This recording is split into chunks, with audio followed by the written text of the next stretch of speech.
Estar bem informado tem um custo. Não estar, custa muito mais. Em menos de um mês, as eleições presidenciais batem à porta. Estará preparado para votar? Acompanhe tudo passo a passo. O palco das eleições é no Observador. Assine hoje e garanta acesso a todos os artigos, agora com 40 € de desconto. Saiba tudo em observador.pt. Em ponto.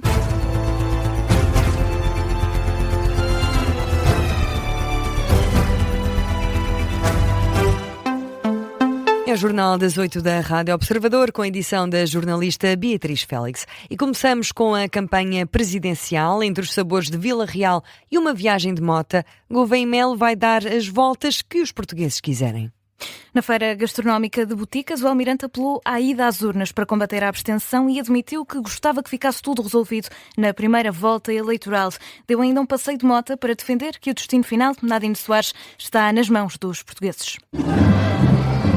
Em Boticas, entre licores e enchidos, Gouveia e Melo apelou à ida às urnas. Participar na vida política, como cidadão, é votar. Então não fiquem em casa, por favor, venham votar. Houve ainda tempo para um pezinho de dança. O Almirante mostrou-se confiante e admitiu que gostava que a corrida terminasse à primeira. Eu quero passar à segunda volta. Na preferência, era bom que se resolvesse à primeira volta. Mas tenho muita confiança. Mas em caso de segunda volta, Gouveia e Melo não descartou o apoio dos partidos, mas há limites. Eu não quero um apoio partidário no sentido em que o apoio partidário me possa condicionar a minha ação. Eu tenho apoios à esquerda, tenho apoios à direita. Pode parecer um slogan, mas não é o que eu sinto verdadeiramente. O meu partido é Portugal. Já em Chaves, o Almirante partiu do quilómetro zero numa moto Harley para dar um pequeno passeio. Se deu uma ou duas voltas... É o que os portugueses quiserem. Se quiserem só uma volta, damos uma volta. Se quiserem duas, damos duas. O destino é o que os portugueses quiserem. Os destaques das ações de campanha de Gouveia e Melo no distrito de Vila Real em dia de voto antecipado. A jornalista Nadine Soares, que tem estado a acompanhar a caravana de Henrique Gouveia e Melo neste dia dedicado ao distrito de Vila Real. E na passagem por Aveiro, António José Seguro avisa que para os riscos criados pelos inimigos da democracia. Numa referência ao Chega, o candidato a Belém almoçou com apoiantes para puxar atrás a fita do tempo e avisar que os inimigos da democracia continuam a ser um risco em Portugal. Que permite que os inimigos da democracia se aproveitem disso, de uma forma populista e radical, para prometerem um mundo novo no dia seguinte a eles serem eleitos. Mas eles não querem um mundo novo. Eles querem o regresso a um mundo velho que nós acabámos há 50 anos atrás. É claro que não está na perspectiva nenhum golpe militar para dar cabo da democracia. Os inimigos da democracia já não funcionam assim. Vão dentro das eleições, metem-se dentro das instituições e depois fazem tudo para as destruir.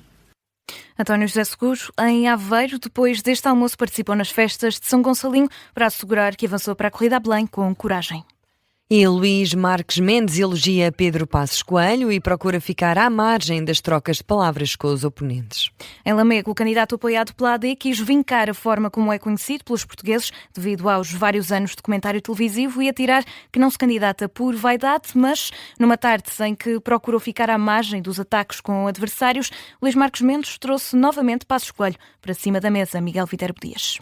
Tem estado nas bocas de todos os candidatos à direita, mas continua em silêncio. Hoje foi Marques Mendes a elogiar Passos Coelho. Lembra-se do que aconteceu entre 2011 e 2005, que a coragem e o patriotismo de Passos Coelho foram absolutamente decisivos para ajudar a recuperar Portugal. Em Lamego, Marques Mendes frisou o trabalho do antigo primeiro-ministro, mas também avisou que os bons resultados económicos têm que chegar às famílias. É que estes resultados são macroeconómicos, mas ainda não chegaram ao bolso das pessoas. E nós temos que dar tempo para que estes resultados possam de facto transformar-se também em melhorias da situação da vida das pessoas. Num final de tarde em que os ataques ficaram para os convidados, o candidato, apoiado pela AD, procurou colocar-se à margem das trocas de palavras com os adversários. Olhando aí para as notícias quase de campanha eleitoral, parece que está tudo em guerra. Pois eu queria dizer-vos o seguinte, se os meus adversários estão em guerra uns com os outros, ou por casos e casinhos, eu quero dizer-vos, a minha única guerra é apenas esta, é Portugal. Mas o presidente do CDS e ministro da Defesa, Nuno Melo, não deixou de referir André Ventura e João Coutinho Figueiredo. Fazem as mesmas juras de amor que faziam há 6 meses atrás noutras eleições, achando que pelo caminho nós não temos memória, premeditaram aquilo que em política não é bom, porque tem que ver com a tal confiabilidade. Sabiam que pediam votos, não tencionando cumprir os seus mandatos. Sem falar em Gouveia e Melo, foi o presidente da Câmara de Lamego, Francisco Lopes, a classificar o almirante. Rapidamente se converteu de marinheiro em pirata, de oficial em capitão gancho. Lembram-se daquela história do Peter Pan? Tal é a agressividade, a arrogância e a vaidade que se arvora. A campanha de Luís Marques Mendes, em Lamego, com o apoio público do CDS e de Nuno Melo. Miguel Viterbo Dias com os destaques do comício do Luís Marques Mendes em Lamego. A caravana do candidato apoiado pela AD arranca amanhã em Paredes. E André Ventura diz que quer Portugal a olhar-se ao espelho na segunda semana de campanha. Quer que os eleitores vejam os problemas do país e que encontrem no candidato do Chega uma solução. Em Aveiro, nas festas de São Gonçalinho, Ventura apontou a estratégia para o que falta da campanha. Eu vou procurar que a minha segunda, os últimos dias de campanha sejam de fazer o país olhar-se a si próprio no espelho, ver o estado degradante em que está, e por isso sim vou continuar a pôr fotos como essa, porque eu acho que quando vemos uma doente oncológica no chão com um colchão, isso não é uma questão deles, do hospital, é uma questão de nós todos. É olharmos ao espelho e ver o país que não queremos ser. E é essa luta que eu vou travar nesta segunda semana. André Ventura volta a deixar críticas à gestão do setor da saúde em Portugal e recusa comentar críticas de outros candidatos. Diz que prefere falar dos problemas do país. E depois da enchente de ontem no Porto, a candidatura de António Filipe contou hoje com vários pesos pesados do PCP num comício em Lisboa. Paulo Raimundo garante que os trabalhadores não vão esquecer a lealdade do candidato presidencial. No discurso desta tarde, o secretário-geral do PCP lembrou que quando António Filipe opta por estar do lado dos trabalhadores, não se fica pelas palavras. Não é por boca, opta não é por discurso. O António Filipe esteve lá, junto dos obreiros, junto dos lutadores, junto dos protagonistas da construção daquela extraordinária força de unidade e demonstração de força que foi a greve geral do passado dia 11 de dezembro. Esteve lá o António Filipe, esteve nos piquetes, esteve com a luta, disse não ao pacote laboral desde a primeira hora. E depois de ontem ter puxado da Constituição para elogiar António Filipe, Paulo Raimundo acrescentou novos artigos à equação que incidem, sobretudo, sobre a cultura, a economia e a proteção aos jovens. E em dia de voto antecipado para as eleições presidenciais, quase 80% dos eleitores inscritos votaram em Lisboa. O balanço foi feito por Carlos Moedas, na cidade universitária, por volta das 6 da tarde. Uma taxa de participação de 77% que o presidente da Câmara de Lisboa garante que é alta e está em linha com as eleições europeias e legislativas. Numa amostragem que temos daqueles que são os 27 mil inscritos, dos quais 15 mil do distrito de Lisboa, portanto é bom que se diga, nós tivemos aqui 77% de participação, ou seja, 77% de participação por esta amostragem, o que está em linha com aquilo que aconteceu também, seja nas europeias, seja nas legislativas. Mas, sobretudo, hoje é um dia de agradecimento. Estou aqui com o Sr. Vice-Presidente da Câmara, houve um trabalho de um envolvimento muito grande, as pessoas estão aqui desde as 6 da manhã e, portanto, é importante agradecer a todos, correu tudo pelo melhor. Foram declarações do Presidente da Câmara Municipal de Lisboa, num registro captado pela CNN Portugal.